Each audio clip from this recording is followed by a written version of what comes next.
महर्षि में ही अनुभव ज्ञान से परमाराध्य सदगुरु महाराज की अमृत वाणी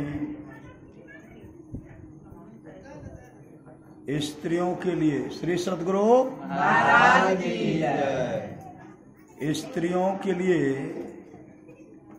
मोक्ष के हेतु,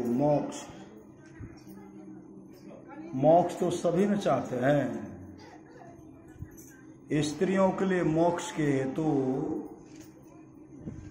उनके घरों के सास ससुर पति और गुरु की सेवा में यथायुग बरतते हुए साथ ही साथ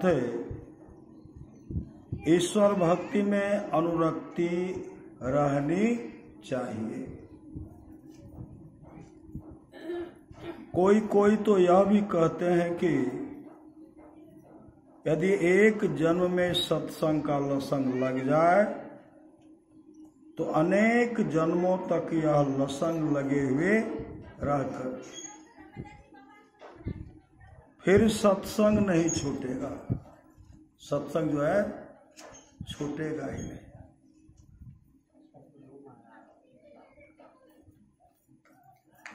कोई तो यह भी कहते हैं कि यदि एक जन्म में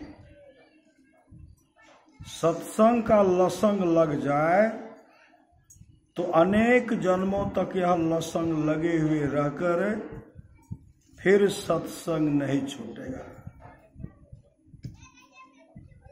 और अंत में जीवन मुक्ति के बाद परम मोक्ष हो ही जाएगा।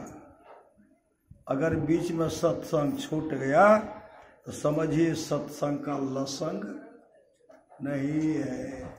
श्री सदगुरु महाराज की जय। सत्संग बिना मन नहीं लगे तब समझिए कि सत्संग का लसंग लगा हुआ है। थोड़ा हुआ सत्संग छूट गया, हम सत्संग में नहीं करवा, हम सत्संग कर बेर करवा। श्री सदगुरु इसका मतलब है कि सत्संग का लसंग, सत्संग का नशा नहीं चढ़ा हुआ है।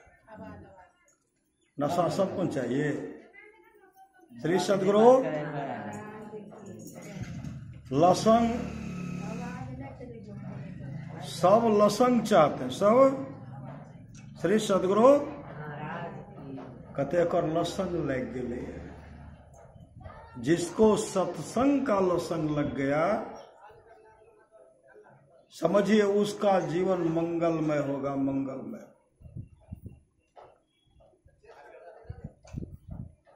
और अंत में जीवन मुक्ति के बाद, मतलब सत्संग तो उनको छूटेगा नहीं, अंत में जीवन मुक्ति के बाद परम मोक्ष हो ही जाएगा। मतलब अंत में जीवन मुक्ति बाद परम मोक्ष, काहे के लिए दुख झेलने के लिए आना पड़ेगा। श्री सदगुरु गुरुदेव तो कहते हैं मैं मोक्ष नहीं चाहता, मैं मोक्ष नहीं चाहता, मैं बार बार आऊंगा, तब तक आऊंगा जब तक अपने सारे शिष्यों को मोक्ष नहीं दिला दो। अंदेशा किस बात की, काम जो है बनेगा। श्री सदगुरु ये काम बनने का व्यवस्था है। इस भीषण गर्मी में भी घर का सुंदर व्यवस्था को छोड़ करके यहाँ जो आकर के बैठे हुए हैं, इस सत्संग का लसंग है। और समझिए मोक्ष जो है, मोक्ष नजदीक है, नजदीक। दुख का अंत होने वाला है, इसलिए हम लोग इस विपत्ति में भी, इस दुख में भी आकर के सत्संग करते हैं।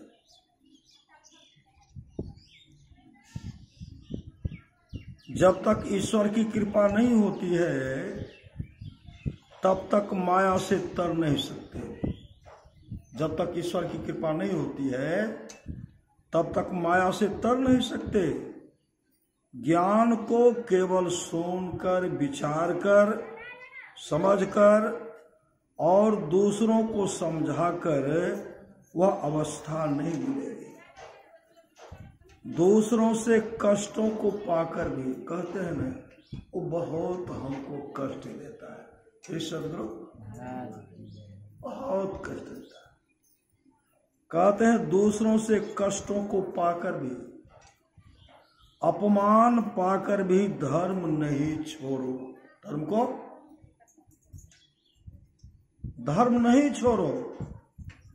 धर्म के लिए कोई कष्ट देता है, अपमान करता है, तो उसको सह लो। उसको क्या करो?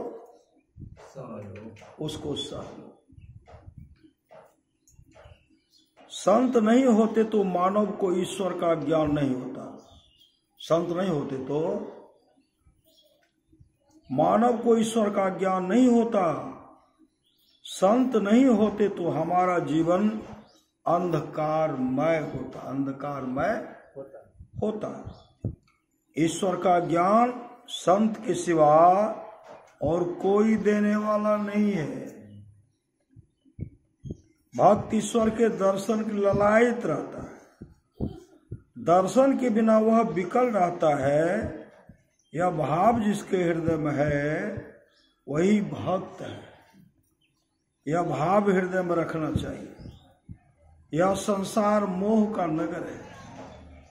मोह कहते हैं अज्ञानता को, और सत्य को सत्य कहकर पकड़ बैठे हो। जो असत्य है, झूठ है, नाशवान है, उसको सत्य कहकर पकड़ बैठे हो और इसमें शांति चाहते हो। कभी होने को नहीं है। कभी होने को नहीं है, नहीं है। जो साधन करे उसको यह अनुभूति अपने अंदर में प्रत्यक्ष होगी। मतलब जो ध्यान करेंगे ना, साधना के क्रम में उनको यह अनुभूति प्रत्यक्ष होगी, प्रत्यक्ष। जब आंख से देखेंगे ना, कौन आंख? यह आंख से, अंतर की आंख से देखेंगे, अंतर का शब्द को जब सुनेंगे ना, पूरा विश्वास हो जाएगा। जो साधन करे उसको अनुभूति अपने अंदर में प्रत्यक्ष होगी। जो अच्छी तरह कोशिश करे तो अवश्य देखेगा। ये कोई ऊंचे दर्जे की चीजें नहीं है, नीचे की है, किंतु मन को पवित्र रखना, मन को पवित्र रखना जरूरी है। अनेक घुसा भूसा करकट डालेंगे ना, इस सदगुरु क्या होगा? भूसा डालेंगे मन में, क्या होगा? कहते अनट बनट कछु मन नहीं धरना। जरूरी है। जिसका मन पवित्र नहीं है वह उसे देख नहीं सकते, और उसे देख नहीं सकते। आप लोग जानते होंगे, एक व्यक्ति था,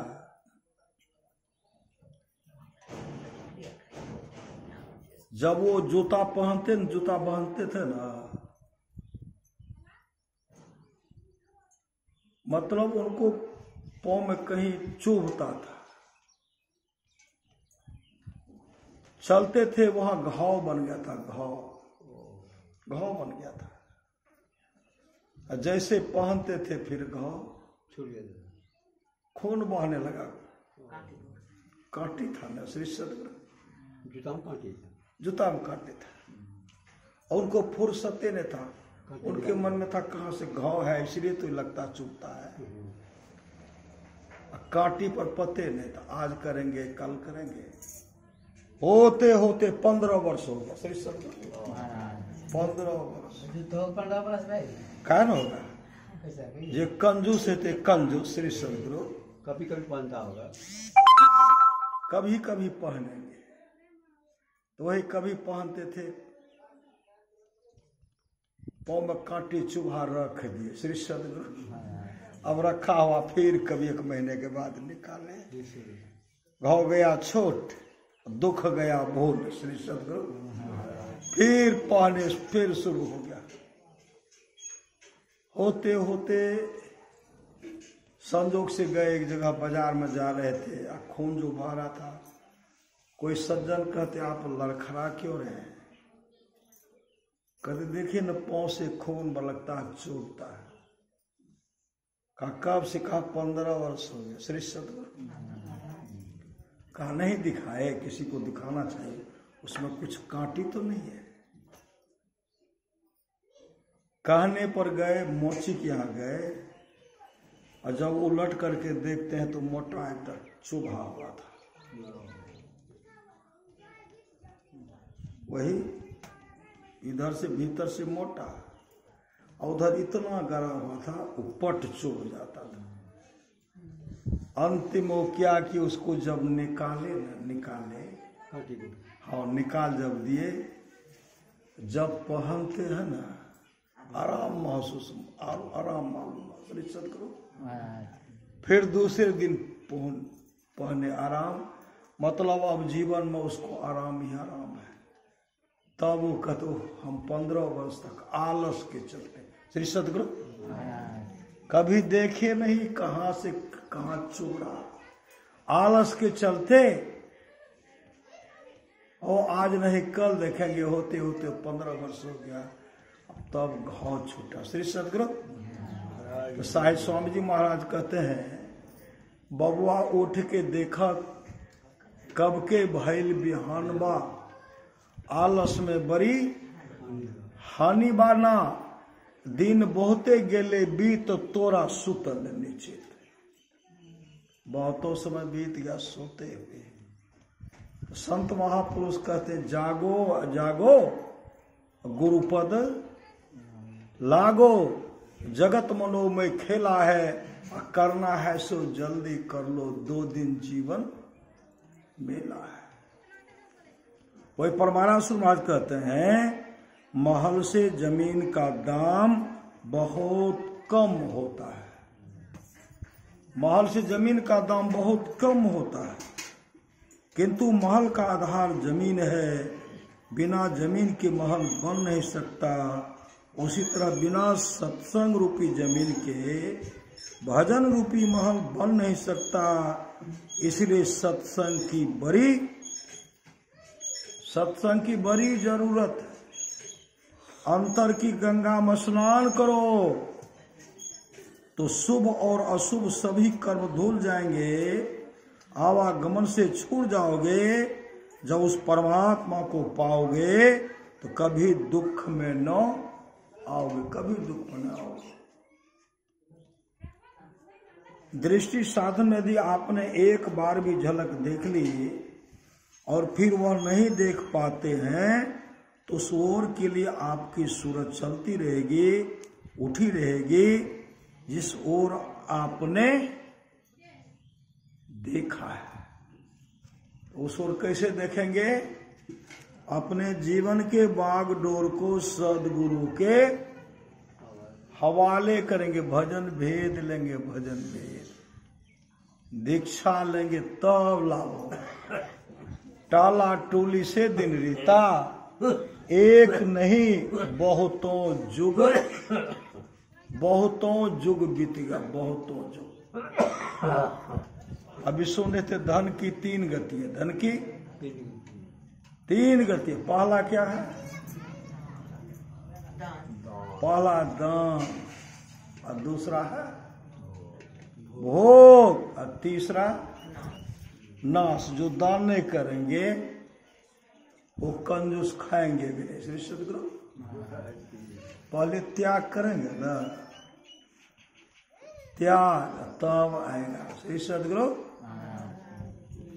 पहला दान और दूसरा भोग खाइएगी, नहीं तो तीसरा धन जो है, तीसरा धन का नाश होगा, नाश होगा। सच्ची घटना है श्री सतगुरु, मेरे गांव की घटना, मेरे गांव की घटना।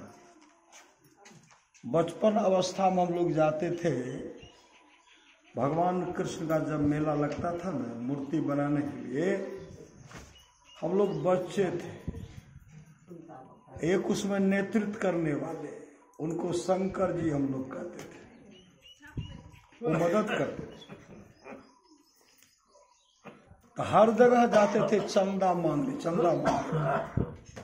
श्री सदगुरु चंदा मांगने के लिए जाते थे, जिनको जो श्रद्धा था वो दे देते थे। एक जगह जब जाते थे ना, वहां कम से कम हम लोगों को 3 घंटा बैठना पड़ता था, 3 घंटा। और जब भी जाते थे वो क्या करते थे, एक जाम होता जाम, उसमें मकई का लावा, मकई का भुज्जा भर देते थे, वो चबाते रहते थे। कच्चा मरचा भी नहीं, कच्चा मरचा दे दिया तो ठीक है, नमक है, तेल भी नहीं, इतना कंजूस था श्री सदगुरु। और सरपंच के पद को प्राप्त किए थे, सरपंच बहुत दिन तक सरपंच रहे। खैरा होते तब दान करते श्री सदगुरु दे रहे कहते लो यो, बड़ा आवाज करा।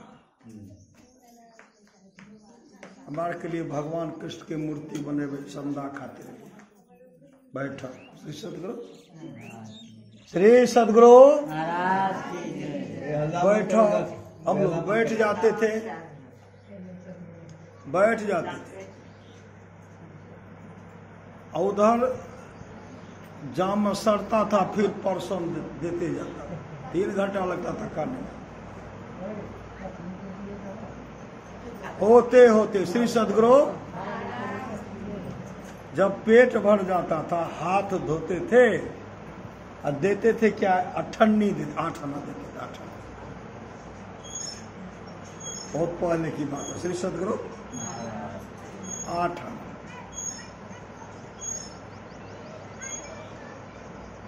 और उनके घर में अंदर में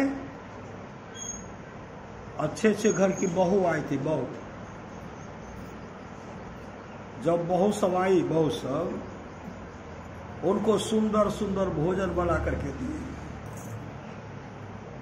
बना के दिए, भात दाल सब्जी तरह तरह का तरवाने देते हैं, घी भी दे दिए।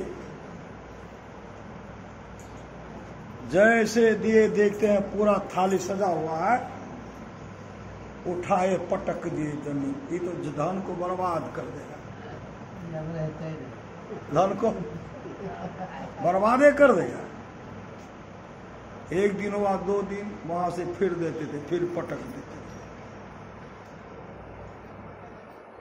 कहे हमारा भुज्जा लावा, भुज्जा ला, भुज्जा। श्री सदगुरु सब पतो देख लिए श्री सदगुरु, कि बाबूजी मेरे बहुत बड़े महान है, हम लोगों के लिए जमा तो कर दिए। बाबूजी इतने महान है कि बाबूजी भोग नहीं रहे हैं। श्री सदगुरु भोगे नहीं, बाबूजी को भोगे समर्पण गए। तब सब मिल करके क्या करते थे, इनको खाने में लगता था 3 घंटा। श्री सदगुरु उधर बन रहा, और बीच में टहल देते थे, बीच में टहलते थे, क्या सब बना है, इनको दे देते थे एक जाम भुज्जा। अब बैठते थे तो उठते नहीं थे, दे रहे हैं, बच्चा सबको दे दिए, प्रसन्न होते। किसी घर में 3 घंटा भोजन बनाने में समय लगेगा, लगेगा नहीं लगेगा, फटाफट बना लेते थे, सबको सुंदर सुंदर भोजन करा देते थे, और बहू भी खा लेती थी, और बाबूजी मस्त होकर के भुज्जा चबा रहे। कभी काल जब ये सब निकलते थे ना, पतो हो सब कटोरी में लेकर के, सब कटोरी में लगते थे मकई का लावा। जब ई सब हमार धन के जोगे वाले छे। श्री सदगुरु बाबूजी गए उधर, वो क्या खाएंगे, वो तो दिखाने के लिए कटोरी में लिए थे, रखा हुआ। दूसरे दिन वही कटोरी दिखा देते थे। श्री सदगुरु और अंत वो झक मार करके चले गए। उनके मतलब उनके जब उनका शरीर छूटा ना, श्री सदगुरु शरीर छूटा तो भर गांव में भोज का निमंत्रण, बहुत धनाढ़ व्यक्ति थे। भार्गव भोज का निमंत्रण। जिस दिन पूरी दुनिया का भोज था ना, खाजा मिठाई का, तो सब तो बच्चा मन बना लेते खूब खाजा खाएंगे, नहीं होगा। मतलब बच्चा को भोज में खूब रुचि, और सबके मन में, पूरे गांव में नखवाल दिन भी वर्षा हुई, श्राद्ध दिन भी वर्षा हुई, और संपिंडन दिन जैसे आटा सान लिए ना, सब्जी बन गया दोरों की तूफान। सब्जी बन करके तैयार है, अब पूरी न छानेंगे। जोरों की आंधी, मूसलाधार बारिश, 8 बजे शाम से जो वर्षा प्रारंभ हुआ, तूफान हुआ, सूर्य उदय हुआ तब शांत हुआ। 6 बजे शाम का श्री सदगुरु हमारा चलते रहा। और सब लोग कहते थे विजय हेते तब न जेबे, विजय हेते पैन में कत जेब। श्री सदगुरु सूर्य उदय हुआ, निमंत्रण तो मिला था, चलो हो खाए ले। श्री सदगुरु जैसे खाते थे ना, सब्जी में दुर्गंध होती थी। श्री सदगुरु खट्टापन हो गया था। श्री सदगुरु का मौसम होगा, इसलिए कंजूस का धन नहीं खाना चाहिए। श्री सदगुरु कंजूस का धन जीवित अवस्था में दिए नहीं, जीवित अवस्था में नहीं दिए तो मरने के बाद भी पुत्र सब जो है उनके लिए जो खाजा मिठाई का भोज की बुनियाद ये, वह भी किसी के नसीब में नहीं आया। श्री सदगुरु सब सब्जी को फेंका गया। श्री खाजा मिठाई एक क्या देंगे, 2 थोड़े देंगे। श्री सदगुरु काहे देंगे, हिसाब से बनाए थे। श्री सदगुरु इसलिए संत महात्मा लोग कहते कर्महीन को ना मिले, कर्महीन को ना मिले भली वस्तु की भोग, दाख पके मुख काक को भयो पाक की रोग। रज्जब दाना खुच खुचा हंडी सीझे ना, और सुधरे सब सत्संग में खचरा सुधरे ना। वो बेचारा झक मार करके चले गए। पुत्र सब कोई हेडमास्टर बने, सब नौकरी कर रहे हैं, सब खाने वाले, सब अच्छा ढंग से खा रहे हैं। संत मत में सब जुट गए, तो सब बेटा सब जुट गए। अभी बेटा सब खूब सत्संग करते हैं ना, खूब दान करते हैं। मंदिर बनाए, सुंदर मंदिर बनाए, खूब दान किए, खूब मदद की। धन की 3 गति है, धन की 3। पहला है दान करेंगे। मकई बीज खेत को जोत किए, उसमें क्या किए, 1 बीघा में कितना मकई का दाना दिए? 8 किलो। 8 किलो। 8 किलो का 8 किलो का कितना दाम हुआ? 800 का 32, 8 5 40, 8 का 48, 5000 हुआ। श्री सदगुरु कुछ जोत में दिए, खाद दिए, बीच बीच में पटवन, बीच में जो खाद, खर्चा जोड़ दीजिए 30,000। श्री सदगुरु हुआ कितना? 90,000 हुआ। श्री सदगुरु आधे दी हुआ, 90,000 से काहे कम हुआ? श्री सदगुरु 30,000 लगाए, 6 महीना में 60,000 बचत हुआ। जिस धरती माँ को बोल नहीं है, वो नहीं कहते तो हमको पूरा विश्वास हो गया। तो उस माँ में जो बीज दान देते तो माँ रखते नहीं, वर्धित होकर के, कई गुना वर्धित होकर के हम लोगों को वापस कर देते, नहीं करते हैं। श्री सदगुरु मखाना में तो है मखाना में बेसी। श्री सदगुरु मखन राम है बाबा नहीं वो धरती माता बिना घूसर नहीं दे। कमे ने घूस दिए श्री सदगुरु, घूस पूरा घूस ले लिए, 90 का 90 ले लिए। अब मानव तो ऐसा घूसखोर है श्री सदगुरु, 90 का 90 ले लेते हैं, 90 लेते हैं, एक को नहीं देते। श्री सदगुरु घूसखोर। परमात्मा भी घूस लेते। परमात्मा क्या घूस लेते? कोई कहते थे हनुमान जी भी घूस लेते। हनुमान जी घूस लेते हैं? हनुमान जी आज तक घूस लिए? परमात्मा कभी घूस लिए? सच्ची घटना। लाख करो तुम पूजा, तीर्थ करो 1000, और दीन दुखी को ठुकराया तो सब कुछ है बेकार। गरीबों की सुनो ओ तुम्हारी सुने। वो कौन? वो परमात्मा। सच्ची घटना आप लोग जानते हो। परमात्मा को शीर्षक है परमात्मा को घूस। एक आदमी था, वह किसी केस में फंस गया, उनको फांसी की सजा मिलने वाली। वो सज्जन क्या करते थे कि फांसी की सजा तो मिलेगी ही, उतना पैसा भी नहीं है कि हम हाकिम को दे करके उनको खुश कर लेंगे।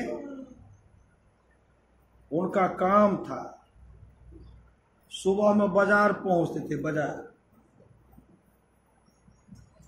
जैसे पहुंचे क्या देखते हैं, चिड़िया को फंसा करके लाए लोग। फंसाने वाला ना होता है, भेलिया कहिए, फंसा करके वहां लाए। वो सब चिड़िया को खरीद लिए, खरीद करके और बगले में हुए वो सब को उड़ा दिए।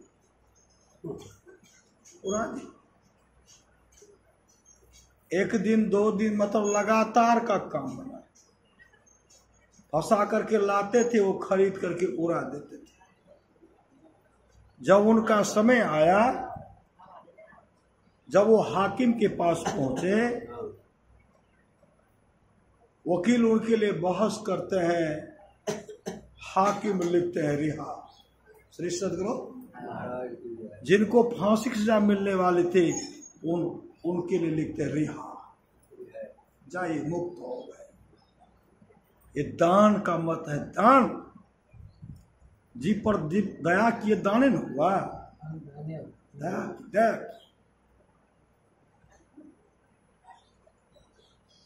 तो हम लोग जो स्तुति करते हैं गुरु दयाल दया करें, नहीं करते हैं।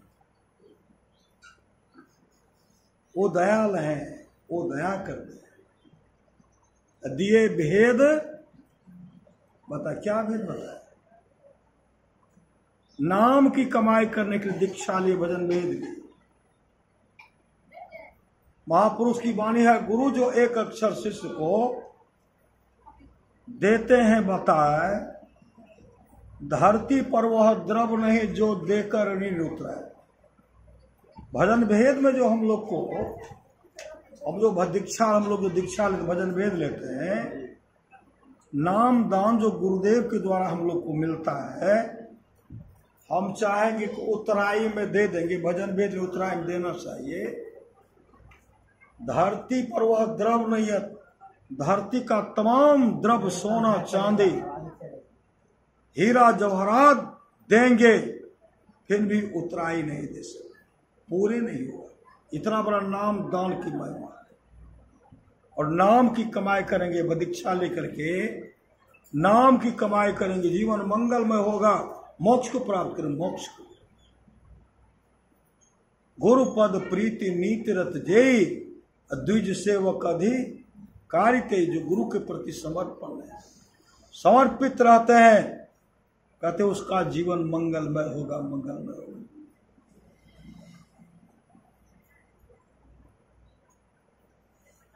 आप लोग जानते होंगे कारुबासा को कितना संपत्ति था? कारू बादशाह को इतना संपत्ति था कि 24 ऊंट पर सिर्फ तिजोरी का चाबी का गुच्छा रहता था। 24 ऊंट पर 24 ऊंट पर तिजोरी का चाबी का गुच्छा। अगर हम लोगों को 2 किलो हो जाए श्री सदगुरु गुच्छा, कौन है नहीं है खोजना पड़ेगा ना। ऐसे के दरबार में, ऐसे के उद्धार के लिए संत सोलन का पदार्पण होता था। संत सोलन कहते, भैया कारो, जिस संपत्ति को प्राप्त करके आज तुम फूलों नहीं समा रहे हो, एक कतरा भी साथ जाने वाला नहीं है। एक कतरा भी साथ नहीं जाएगा। संपत्ति को बटोर बटोर कर रखने वाले को आज तक शांति नहीं मिली है। शांति उनको मिली है जिसने त्याग किया है। भगवान बुद्ध 80 करोड़ के संपत्ति को त्याग दिए। परमाराज सदगुरु महाराज 75 बीघा जमीन को त्याग दिए। एक एक महापुरुष की वाणी है। सम्राट पिपा तमाम वैभव को त्याग दिए। सम्राट अशोक भी त्यागे। श्री सदगुरु देख लिए, संसार के संपत्ति को बटोरने में भलाई नहीं है। वो त्यागे और भगवान बुद्ध के शरण में चले गए। संत सोलन कहते थे, भाई कारो, कल्याण चाहता था अपने जीवन के बागडोर को संसद को हवाले करो, मतलब दीक्षा ले लो। कारू बादशाह के मन में, हम तो बादशाह, सुंदर पोशाक था, सिंहासन पर बैठते थे और हमको एक लंगोटी बिष्ठी धारी, एक कोपिन अचला कोपिन धारण करने वाले हमको कहते, अपने जीवन के बागडोर को सजाओ, अपने जीवन के बागडोर को संत सदगुरु के हवाले करो। ये मुझे उपदेश करने की चले। और उसी समय सिपाही से कहते हैं, सिपाही संत सोलन को पकड़ करके जल्लाद के हवाले कर दो। श्री सदगुरु जल्लाद के हवाले कर दो। सिपाही पकड़ने के लिए गए और संत सोलन किसी युक्ति से निकल गए और निकलते हुए कहते, कारो, जिस संपत्ति को प्राप्त करके आज तुम फूलों नहीं समा रहे हो, एक कतरा भी साथ नहीं जाएगा। अंत भला तब भला, अंत भला, अंत भला तब भला। महापुरुष की वाणी है, जौम 10 20 50 भय सत हो, 1000 तो लाख मंगेगी, कोटि अरब खरब असंख्य धरापति होने की चाह जगेगी। पृथ्वी पातालों राज करो, तृष्णाधिकाधिक आग लगेगी। सुंदर एक संतोष बिना सटे, तेरी तो भूख कम भूखी भागेगी। जब तक संतोष वृत्ति में नहीं आओगे, भूख भागने वाली नहीं है। और अंत भला तब भला। संत सोलन तो किसी युक्ति से निकल गए। कारू बादशाह कभी इस पर चढ़ाई करते थे, कभी उस पर चढ़ाई करते थे। एक राजा उसको बंदी बना करके कहते, बताओ कारू, तुम्हारे साथ कैसा व्यवहार किया जाए। कारू बादशाह कहते, एक राजा जो दूसरे राजा के साथ करते हैं, एक बादशाह जो दूसरे बादशाह के साथ करते हैं, वही व्यवहार मेरे साथ किया जाए। तब वह राजा कहते, आज तक तुमने जितने भी राजा को बंदी बनाया वह कहाँ है। कारू बादशाह कहते, हम तो सबको फांसी का सजा देता है। जिस राजा ने उसे बंदी बनाया था, कहते हैं, जब तुमने सबको फांसी का सजा दे दिया, अब तो तुमको भी फांसी मिलेगी। ऐ सिपाही पकड़ो, इसको जल्लाद के हवाले कर दो। पकड़ करके जल्लाद के हवाले किया गया, जल्लाद के पास जल्लाद के हवाले किया गया। उसी समय कारू बादशाह देखते हैं, देख लिया दुनिया का सारा नजारा, ना हम किसी के ना कोई हमारा, संपत्ति को बटोरे, जिसके लिए सजाए जोग करके रखे, आज कोई काम आने। पुत्र मौजूद है, सोना चांदी हीरा जवाहरात का ढेर रखा हुआ है, पत्नी मौजूद है, सिपाही मौजूद है, तिजोरी का चाबी का गुच्छा मौजूद है, तमाम वैभव संपदा मौजूद है। उस समय वो आकाश को देख करके चीखने चिल्लाने लगे और चिल्लाते हुए कहते हैं, हाय सोलन, हाय सोलन, हाय सोलन, हाय सोलन। जिस राजा ने उसे बंदी बनाया था वह संत सोलन का शिष्य था, वह संत सोलन का शिष्य था। उसी समय राजा कहते, ऐ कारो, पत्नी मौजूद है, पुत्र मौजूद है, सोना चांदी हीरा जवाहरात का ढेर मौजूद है, राजपाट मौजूद है, इन तमाम के रहते हुए तुम अंत में किन का नाम लिया? क्योंकि तुमको फांसी किसने पड़ने वाली है? पुत्र को चाहता, पत्नी को चाहता, राजपाट चाहता, सोना चांदी हीरा जवाहरात को चाहता, इनको नहीं चाह कर अंत में तुम किन का नाम लिया? हाय सोलन, हाय सोलन के किन का नाम लिया? तब कारू बादशाह कहते हैं, राजन, मेरे राज दरबार में बराबर संत सोलन का पदार्पण होता था और संत सोलन कहते थे दीक्षा लेने के लिए, भजन भेद लेने के लिए कहते थे, भजन भेद लेने के लिए कहते थे। लेकिन मैंने उनकी आज्ञा का अनादर किया, उल्टे उन संत को पकड़ करके फांसी के तख्त पर चढ़ाने का प्रयास किया। लेकिन वह संत किसी युक्ति से निकल गए और निकलते हुए कहा, कारो, जिस संपत्ति को प्राप्त करके आज तुम फूलों नहीं संवारे, अंत भला तब भला। हे महाराज, इन तमाम के रहते मैं देख रहा हूं, मेरी पत्नी मौजूद है, पुत्र मौजूद है, धन संपत्ति मौजूद है, राजपाट मौजूद है, इन तमाम के रहते हुए भी मैं देखता हूं कि मेरा अंत भला नहीं हो रहा है।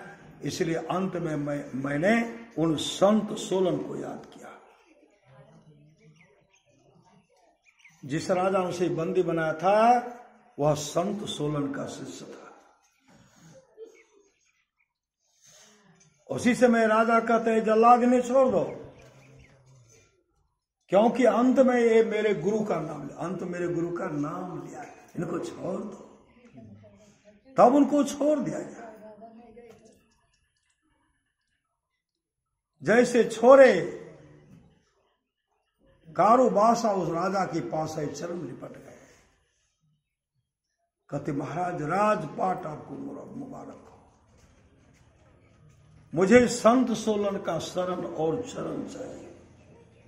तब भजन भेद लिए, भजन भेद, अब भजन भेद लेकर के मुस्तैदी के साथ ध्यान भजन किए, अपने जीवन को सफल सार्थक कर ली।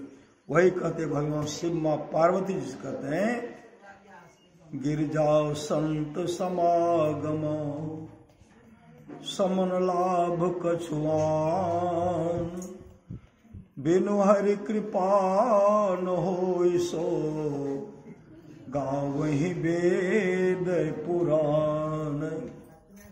हे गिरजा, संतों की संगति के समान दूसरा लाभ नहीं है।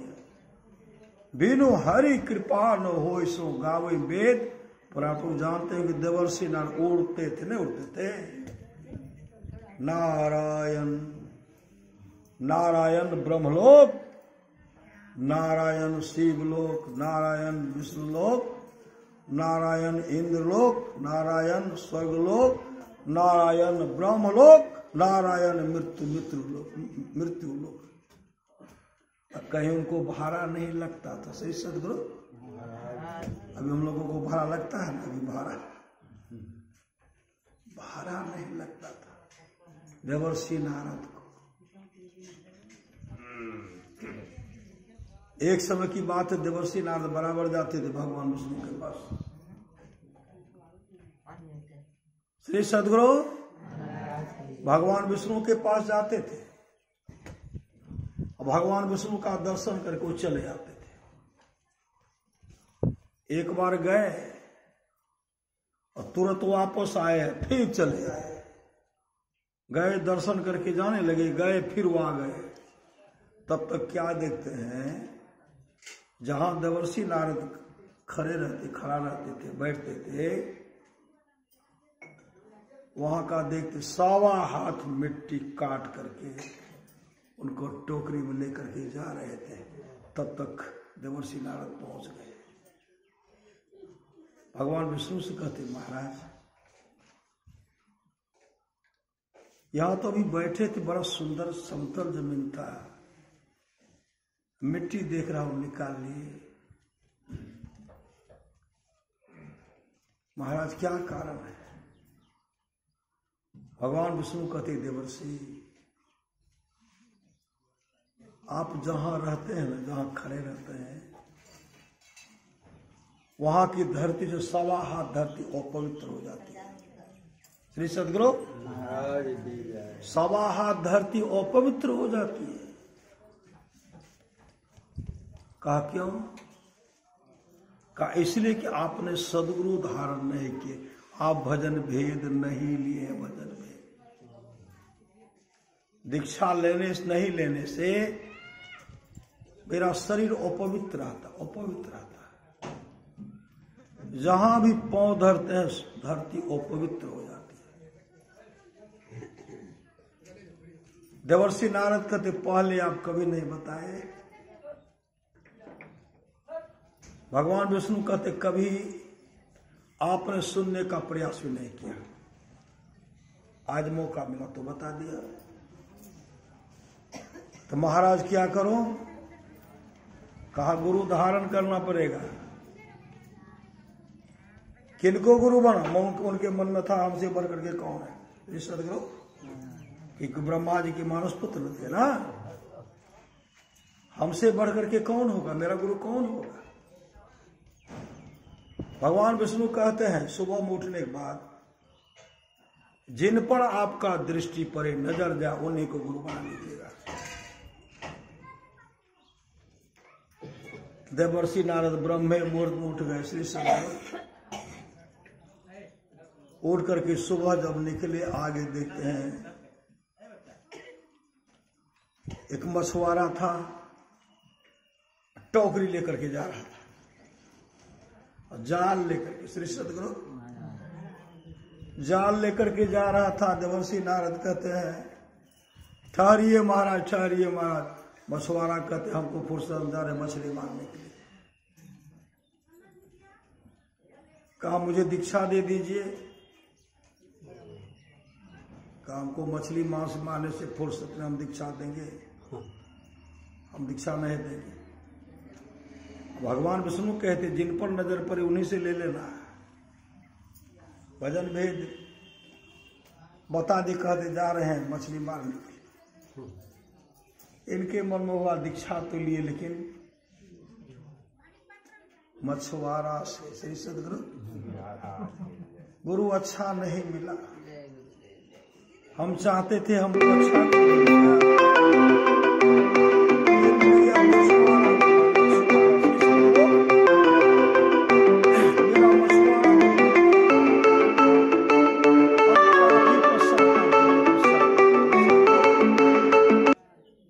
अब वो काफी पश्चाताप करते हैं। भगवान विष्णु के पास पहुंचे तो काफी उदास। भगवान विष्णु कहते हैं, देवर्षि आज देखते हैं काफी उदास हैं। क्या हुआ? देवर्षि नारद कहते महाराज आप गुरु धारण करने के लिए कहे थे, लेकिन गुरु भी मिला तो मछुआरा मिला मछुआरा। गुरु मेरा अच्छा नहीं मिला। हम सोचे कोई मेरा गुरु होगा, महान गुरु होगा। वो कह रहा था हम मछली मारने के लिए जा रहे हैं। श्री सदगुरु बढ़िया सबको बताए, ने कहा यह जपो यह जपो, लेकिन गुरु हमको अच्छा नहीं मिला। भगवान विष्णु कहते हैं देवर्षि, लेकिन यह बात हमको अच्छा नहीं लग रहा। जो गुरु का विरोध करते हैं, गुरु के बारे में कुछ बोलते हैं, तो मेरे शरीर में आग लगने लगता है। गुरु का अपमान करने से बहुत बड़ा कष्ट होता है, बहुत बड़ा कष्ट। और जानते हैं आपको अब 84 के चक्कर में जाना पड़ेगा, क्योंकि गुरु का अपमान की, गुरु का शिकायत की। अब आपको 84 के चक्कर में जाना पड़ेगा। 84 चक्कर में 84 लाख योनि में भ्रमण करना पड़ेगा। 84 लाख योनि को भ्रमण करने में 2.25 अरब बरस लगता है। 2.25 अरब बरस लगता है। अब तो आपको 84 के चक्कर में जाना पड़ेगा। तो देवर्षि नारद कहते भगवान 84 लाख योनि को भ्रमण करने में तो हमको बहुत समय लगेगा। कहां कहां भ्रमण करना पड़ेगा श्री सदगुरु? 84 का चक्कर किस्त कैसा होता है उसके बारे में हमको बता दीजिए। कहा बता के नहीं देखते हैं? घास के जोनी में, घास के जोनी में, सांप के जोनी, मतलब 84 लाख योनि नहीं देखते हैं, सब योनि है। कहा महाराज अपने हाथ से बना दीजिए श्री सदगुरु। कैसा होता है महाराज उसके बारे में हमको तो पते नहीं, हमको तो समझ में आता ही नहीं। भगवान विष्णु सिंहासन पर बैठे हुए थे, नीचे में ऐसे बना दिए सब कुछ, बना करके सब कुछ लिख दिए। ये जोनी है, ये जोनी है, ये चक्कर है, ऐसे जोनी है, ऐसे भ्रमण करना पड़ेगा। होते होते होते होते 2.25 अरब बरस लगेगा। का भगवान 84 का चक्कर में जाना, कहाँ जाना ही पड़ेगा। वो जो बनाए थे ना वहीं घुलट गए श्री सदगुरु। और घोलट करके कहते महाराज हमको क्या, हर जोनी में आपको कहना पड़ेगा 84 का चक्कर काटते हैं, 84 का चक्कर बनाते, 84 लाख चक्कर को भोगते।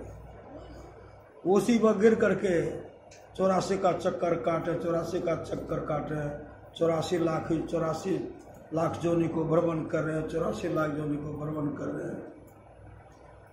भगवान विष्णु कहते यह नहीं, वहां पर ले जाइए ना, इस शरीर छूटेगा तब।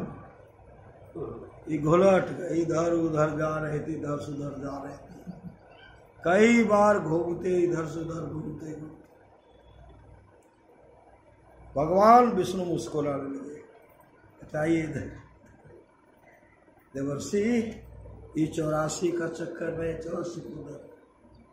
प्रभु वो 84 का चक्कर किसने बनाया है? आप ही का बनाया हुआ? कहा मेरा ही बना। कहा यह किसने बनाया है? इसको भी तो आप ही ने बनाया है। कहा बनाए तो हम ही हैं। कहा यही चक्कर काट श्री सदगुरु। चक्कर कट गया श्री सदगुरु। जो चर्चा हुआ, जो सत्संग का चर्चा हुआ, बीच बीच में धर्म का जो चर्चा हुआ सुनाए, 84 का चक्कर कट गया। भजन भेद लेकर के सत्संग करना और पुण्य का काम है श्री सदगुरु। दीक्षा लिए सत्संग बराबर होते रहना चाहिए।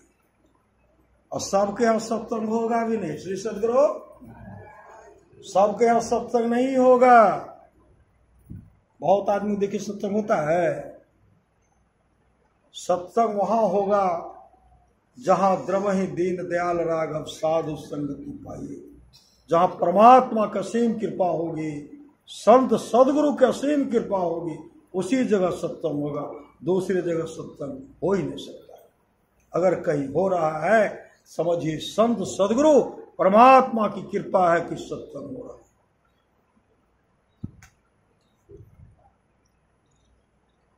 राजा कवास जब भजन भेद लिए थे, भजन भेद लेकर के श्री सदगुरु राजा कवास दीक्षा लेकर के और जब सत्संग करवाए, 21 पीढ़ी तक का जो राजा उनके वंशज नरक में पड़े हुए थे, जिनको जमदूत मुकदर से पीट रहे थे, कूट रहे थे, चीखते चिल्लाते थे, उस समय कहते थे बचाओ बचाओ बचाओ। उस समय जमराज कहते कौन बचाएगा? अरे तुम्हारे वंशज के लोग भजन भेद लेकर के सत्संग करवा लेते तो तुम लोगों का उद्धार हो जाता, तुम लोगों का उद्धार हो जाता। लेकिन तुम लोग भी तो जीवन में शांति का काम नहीं किया। राजपाट को बढ़ाने में, राज को हड़पने में, राज को लूटने में वो जीवन को बर्बाद कर दिया। आज नरक में दुख भोगो ना। जमदूत मुकदर से पीटते,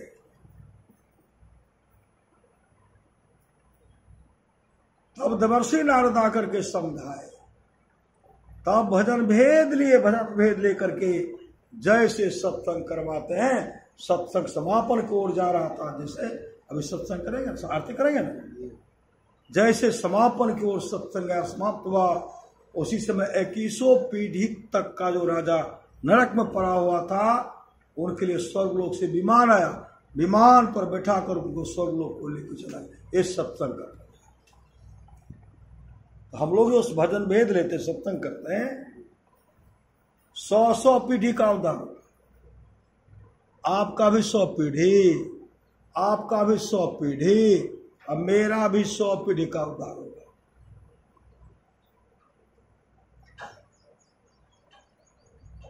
कैसे कैसे उद्धार होगा श्री सदगुरु? कैसे कैसे उद्धार होगा?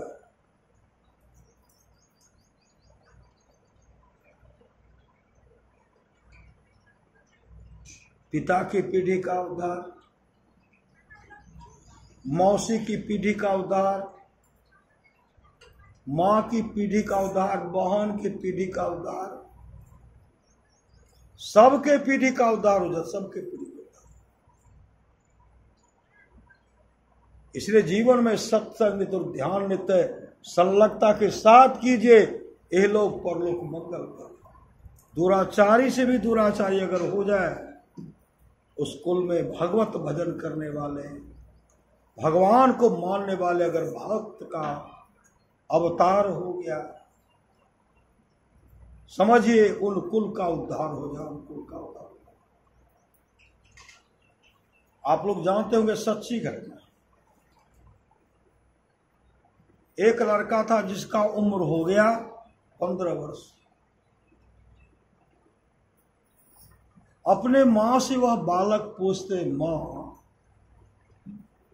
पिताजी कहां चले गए? पिताजी को नहीं देखता, मेरे पिताजी कहां चले गए? वो मां का, उनकी मां कही, बेटा जब तुम मेरे गर्भ में था, मेरे कोख में था, तुम्हारे पिताजी हमसे रुष्ट हो गए, हमको छोड़ करके चले गए। 15 वर्ष हो गया, कहां चले गए इसका कोई ठिकाना नहीं। लेकिन तुम्हारे पिताजी की अच्छी संगति नहीं था। तुम्हारे पिताजी लुटेरे का संगत करते थे, डाकू का संगत करते थे, चोर का संगत करते थे, हत्यारा का संगत करते थे। तुम्हारे पिताजी दूसरे के यहाँ चोरी करते थे, डाका डालते थे। मैं किसी तरह गुजर बसर करती हूँ। 15 वर्ष हो गया इस बात को। जो हमसे रुष्ट होकर के गए अभी तक नहीं आए। वह बालक कहते, माँ पिताजी का हमको पता दे दीजिए, पता। पिताजी का पता पूछ ले। पिताजी का पता पूछ करके, रंग रूप पूछ करके कहते, माँ मैं जा रहा हूं पिताजी को ढूंढने के लिए। जब तक पिताजी को ढूंढ करके नहीं आऊंगा तब तक मैं आऊंगा नहीं। माँ कह ली, जाओ, तुम तो मेरे आंखों का दीपक हो, तारा हो, तुम भी जा रहे हो, जाओ। जैसे वो लड़का घर से निकले, घनघोर जंगल पहुंचते हैं। वो अपने जीवन की बागडोर को संसद करना तो भजन भेद दिए लड़का। जंगल पहुंचते, वहां गए। वहां जाकर के विशाल वृक्ष था। वहां बैठ करके संध्योपासना करने लगे। मतलब संध्योपासना, वो ध्यान भजन करने लगे। कुल आचमन करके ध्यान भजन करते हैं और उस मंत्र को जप रहे, मंत्र जप कर रहे। होते होते जाप करते करते गीता का 3रा अध्याय का श्लोक का पाठ करते हैं। जैसे श्लोक का पाठ करते, भयंकर आवाज हो, भयंकर आवाज। तब तक उसी समय एक सज्जन आ गए। सज्जन आए, वो सज्जन पूछते हैं, तुम कहां के रहने वाले हो? वो बालक कहते, मैं अमुक गांव का रहने वाला हूं, मेरे पिताजी का नाम अमुक है। मैं अपने पिताजी को ढूंढने के लिए जा रहा हूं, मेरे पिताजी, मैं माँ के घर में था, माँ ने कहा तू मेरे घर में था, उसी समय तुम्हारे पिताजी हमसे रुष्ट होकर के परदेश चले गए। मैं पिताजी को ढूंढने के लिए जा रहा हूं। सब उनसे परिचय पूछ लिए, पता पूछ लिए। तब वो सज्जन कहते, देखो जी, हम तुम्हारे पिताजी को जानते थे। तुम्हारे पिताजी से हमको दोस्ती थे, लेकिन तुम्हारे पिताजी की संगति अच्छी नहीं रही। वो तुम्हारे पिताजी दूसरे के यहां दूसरे का धन लूटने का काम करते थे। हमसे कोई संबंध बना करके नहीं रखे, हमसे अलग हो। डाकू में हम में संबंध कैसा, लूटने वाले से संबंध कैसा, हत्यारे से संबंध कैसा। लेकिन तुम्हारे पिताजी डाका डालने का काम करते थे, कई उनका साथी था। और जिस जगह तुम बैठे हुए हो, इसी वृक्ष के पास सब जो राजा के यहां से जो जमा किए थे, धन लूट करके लाए थे, हर जगह लूट करके लाए थे, सबको निकाल करके बांट रहे थे, बंटवारा कर रहे थे। जैसे उसको बंटवारा कर रहे थे, तुम्हारे पिताजी के साथी के मन में हुआ, इनको तो बहुत धन हो रहा है, अगर इनका हम लोग हत्या मिल करके हत्या कर देते हैं, यह धन भी हम ही लोगों का हो जाएगा। तुम्हारे पिताजी के साथी ने तुम्हारे पिताजी की हत्या कर दी, इसे वृक्ष के नीचे।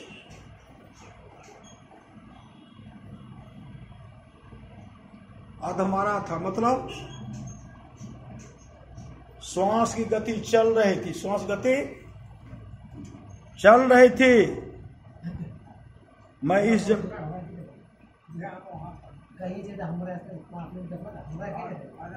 मैं उस समय मौजूद था, श्री सदगुरु, मैं उस समय मौजूद था।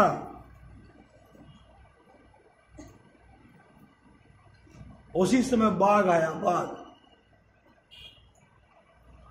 तुम्हारे पिताजी के जो भी साथी थे धन लेकर के भाग गए। तुम्हारा पिताजी छटपट कर रहे थे, उसी समय तुम्हारे पिताजी के मांस को, लाश जिंदा था ना, बाघ खा गया। मेरे सामने की बात है। हम लोग वृक्ष पर, हम डर के मारे वृक्ष पर चले गए थे और सब तो भाग गए। मेरे सामने में तुम्हारे पिताजी के शरीर को बाघ खा गया। अब तुम कहीं मत जाओ श्री सदगुरु, अब तुम कहीं मत जाओ, कहीं तुम्हारे पिताजी नहीं मिलेंगे।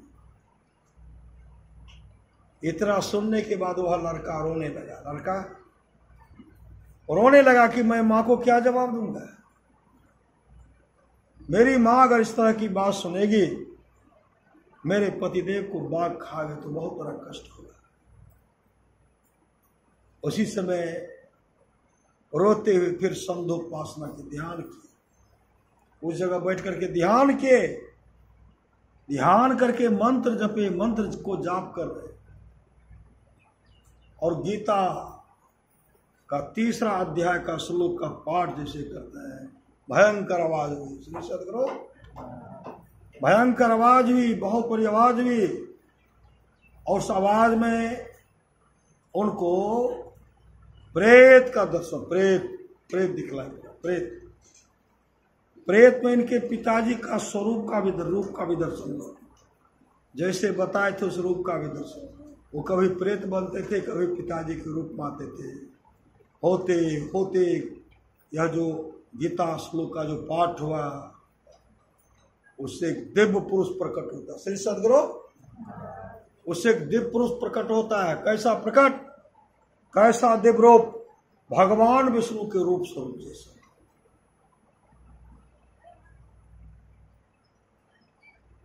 और उसी समय वैकुंठ लोक से विमान आया। भगवान विष्णु के पार्षद आए, उनको विमान पर बैठा लिए। विमान पर बैठाने के बाद कहते अब आप चलिए। कहा कहाँ ले जाओगे?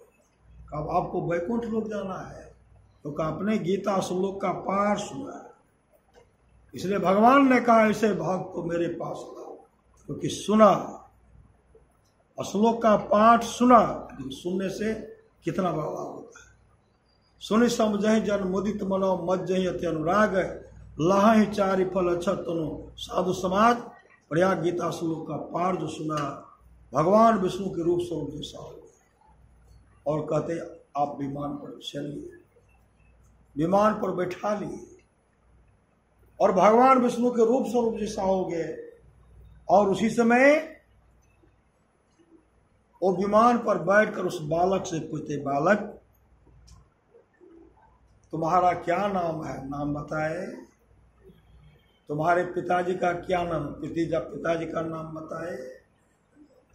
तुम्हारा दादाजी का क्या नाम है? दादाजी का नाम बताए। तुम्हारा घर कहाँ? घर का भी पता बताए। जैसे घर का पता बताते हैं, उसी समय वो कहते हैं तुम तो मेरा पुत्र है श्री सदगुरु, तुम तो मेरा पुत्र है, तुम तो मेरा पुत्र है। मेरा ही नाम अमुक है, मेरे पिताजी का नाम अमुक था, तुम मेरा पुत्र है। ऐ मेरे लाल, आज तुम गीता श्लोक का पाठ कर मेरा उद्धार हो गया। मैं भगवान विष्णु का रूप स्वरूप धारण करके अब हम वैकुंठ लोक को जा रहे हैं। मेरे लाल अब तुम बैठे मत रहना श्री सदगुरु, अब तुम बैठे मत रहना। हम तो नरक में थे ही, नरक में भी प्रेत जोनि को प्राप्त किए थे, प्रेत जोनि में थे। हमारे बहुत वंशज, हमारे बहुत पूर्वज नरक में पड़े, नरक में पड़े। और तुम्हारा कर्तव्य बनता है सब वंशज को, सब पूर्वजों को नरक से निकालो। नरक से उद्धार करोगे ना, मुझे वचन दो, मुझे वचन दो। तो बालक कहते हैं पिताजी मैं मोक्ष नहीं चाहता, मैं आपको वचन देता हूं जब तक मैं सारे वंशज को, सारे पूर्वजों को नरक से नहीं निकाल दूं, तब तक मैं चैन से नहीं रहूंगा। मेरे वंशज ही नहीं, मेरे पूर्वज ही नहीं, नरक में जितने भी प्राणी पड़े होंगे सबका उद्धार करूंगा। श्री सद्गुरु सबका उद्धार करूंगा। पिताजी बैकुंठ लोग चले गए, वो ध्यान भजन करने लगे, सत्संग भजन कर रहे हैं। ध्यान भजन जो करते हैं भगवान विष्णु प्रसन्न हो गए। भगवान विष्णु कहते वत्स मांगो, वत्स मांगो, क्या मांगते हो मांगो। वो क्या मांगते श्री सद्गुरु, वो क्या कहते प्रभु, अगर आप देना ही चाहते हैं नरक में जितने भी प्राणी पड़े हुए सबका उद्धार कर दीजिए। नरक में जितने प्राणी पड़े हुए हैं सबका उद्धार कर दीजिए। तब उसी समय भगवान विष्णु अपने पार्षद को जमराज के पास भेजे और यह संदेशा भेजे कि उनको कहिए नरक में जो जो प्राणी पड़े हुए सबको नरक से निकाल करके स्वर्ग लोक को भेज दे। ऐसा भगवान विष्णु का आदेश है। भगवान जैसे भगवान विष्णु के पार्षद जाकर के कहते हैं सबको नरक से निकाल करके अब विमान पर बैठा करके स्वर्ग लोक को भेज दे। ये सत्संग का फल। श्री सद्गुरु हम लोग जो सत्संग करते हैं हमारे वंशज हमारे पूर्वज का उद्धार होगा। अपना तो उद्धार होगा। श्री सद्गुरु अपना उद्धार तो होगा। भीषण गर्मी में संत महात्मा, भीषण ठंडा संत महात्मा लोक कल्याणार्थ मानव का कल्याण हेतु सत्संग घूम घूम कर करते हैं। सत्संग का प्रचार प्रसार करते हैं। परमाराज सद्गुरु महाराज से एक शिष्य ने कहा हुजूर को जहां नहीं वहां सत्संग का समय दे देते हैं, जहां नहीं देने का वहां सत्संग का समय दे देते हैं। आपको तो कष्ट होता ही है, आपके साथ हम लोगों को भी कष्ट भोगना पड़ता है आपके साथ। और महाराज सुखराज का देखो जी हमारी रक्षा संत लोग करते हैं, हमारी रक्षा परमात्मा करते हैं। पुनः कहते हुजूर को सत्संग का समय नहीं देना चाहिए क्योंकि अब आराम करना चाहिए। उसमें परमाराज सुना कि देखो जी सत्संग करते करते मर जाना अच्छा है, आश्रम में बैठे बैठे सड़ जाना अच्छा है। उस समय वो भक्त हाथ जोड़े। श्री सद्गुरु तो परमाराज सुना की वाणी है सत्संग करने के लिए बादशाही ठाट मार की जरूरत नहीं है। वृक्ष के नीचे घास बिछा करके भी सत्संग करने के लिए सदा तैयार होना, सदा तैयार होना। अगर सदा तैयार रहेंगे ये लोग परलोक मंगलमय होगा, मंगलमय होगा। पुनः सदमार्ग जो लोग बहुत दिनों सत्संग करते आ रहे हैं, अभी कर रहे हैं, आगे भी करेंगे, वे सभी महासुख के भाग्य होंगे। अभी गृहपति द्वारा सत्संग का आयोजन किया गया। जीवन में इससे बढ़ करके कोई शुभ काम नहीं हो सकता। पितर लोगों को शांति मिलेगी, जो हमारे वंशज हैं, जो पूर्वज हैं, उनको शांति मिलेगी, उनको शांति मिलेगी, उनका परम कल्याण होगा।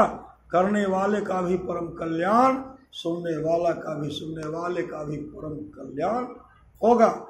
इसलिए भगवान श्री कृष्ण की वाणी निष्पाप उद्धव जी कोई कितना भी अश्वमेध यज्ञ कर ले, कृष्ण चंद्रायण आदि आदि व्रत कर ले, उसके द्वारा में सुलभता से प्राप्त नहीं होता। बस एक सत्संग ऐसा जरिया है जिसके द्वारा सुलभता से प्राप्त हो जाता, उस भक्त के वश में हो जाता और उस भक्त का परम कल्याण हो जाता। परमाराज सुराज की वाणी है थोड़ा सा भी सत्संग करो बड़ा लाभ होता है। जितना लाभ की बहुत धन के मिलने, बहुत विद्या के पढ़ने से होता, उतना लाभ सत्संग से होता है। नित्य नियमित ढंग से सत्संग करो, सत्संग से खाली कोई मत रहो। अभी अमृत की वर्षा हुई, अध्यात्म ग्रंथ का सार सार ज्ञान कह दिया। जिसको याद रहा उसको अमृत मिला, जिसको याद नहीं रहा उस अमृत को खुद याद करा। बराबर सत्संग कराइए। सदगुरु दो चार पैसे खर्च होने से मत डरिए। गुरु महाराज की बात है। बराबर सत्संग कराइए और सत्संग गछ लीजिए। सत्संग अनिष्ट होने से बचाता है। भजमन सतगुरु दयाल काटे जम, जाला जम के जाल को काटने वाले हैं श्री सदगुरु। इसलिए गुरु की नित्य कर पूजा, जगत इन सम नहीं दूजा, मैं ही को आन नहीं सूझा, फकत गुरु ही आधारा है। गृहपति द्वारा जो सत्संग आयोजन किया गया है, सदगुरु महाराज से प्रार्थना है सदगुरु उनकी कोई कामना है, चाहना है, उनके मांग को अभी पूरा करेंगे। जो भी भक्तगण आए हैं उनके भी मनोकामना को आप पूरा करेंगे। बोलिए प्रेम से श्री सदगुरु महाराज की जय। श्री सदगुरु, श्री सदगुरु महाराज की जय। श्री सदगुरु महाराज की जय।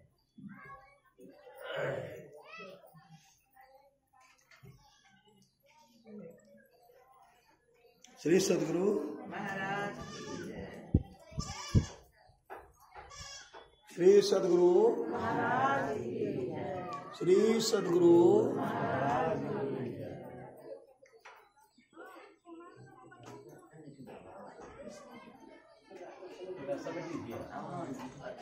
श्री सदगुरु